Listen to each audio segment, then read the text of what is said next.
Bus മേടിക്കണ്ടേന്നോ? ബസ്സോ? ഒന്ന് പോയേ bro. ഉള്ളതൊന്നും manage ചെയ്യാൻ പറ്റുന്നില്ല. ഞാൻ ആറ്റുനോറ്റ് വർഷങ്ങളെടുത്ത് ഒരു നല്ലൊരു ക്ലോത്തിങ് ബ്രാൻഡ് ബിൽഡ് ചെയ്ത് എല്ലാം കൂടി വന്നപ്പം അതിൽ ഒറ്റയ്ക്ക് തുടങ്ങാൻ ഇരുന്നിടത്തുനിന്ന് ഞാൻ അവിടുന്ന് ഒരാളെ വിളിച്ച് അതിനകത്ത് കയറ്റിയപ്പോൾ നാട്ടുകാർ മൊത്തവും കൂടെ പുള്ളിക്കെതിരായി, പ്രശ്നമായി, അതായി. അങ്ങനെ അതിനകത്ത് ഞാൻ കുറേ ഇൻവെസ്റ്റ് ചെയ്ത് വെച്ചിട്ടുണ്ട്.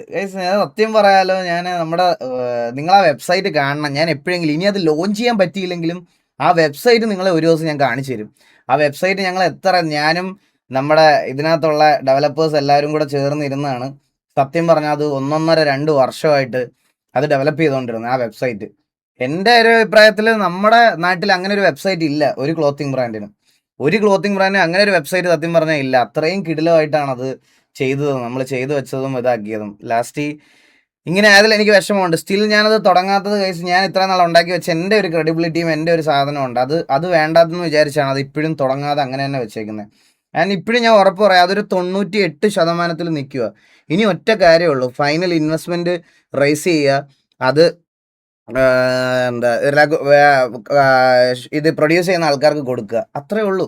ഇതിനി ഒറ്റയ്ക്ക് തുടങ്ങാമെന്ന് പറഞ്ഞാൽ ഞാൻ പറഞ്ഞു, ഞങ്ങൾ ഓൾറെഡി നമ്മൾ ഈ പ്രശ്നം നടക്കുന്ന സമയത്ത് ഇത് രജിസ്റ്റർ ചെയ്ത് പോയായിരുന്നു.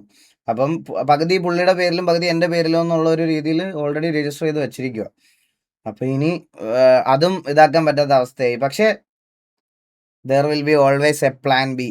എല്ലാവർക്കും ഉണ്ടാവുമല്ലോ അത്. അത് ഞാൻ ഒരാഴ്ചക്കുള്ളിൽ പൊട്ടിക്കും.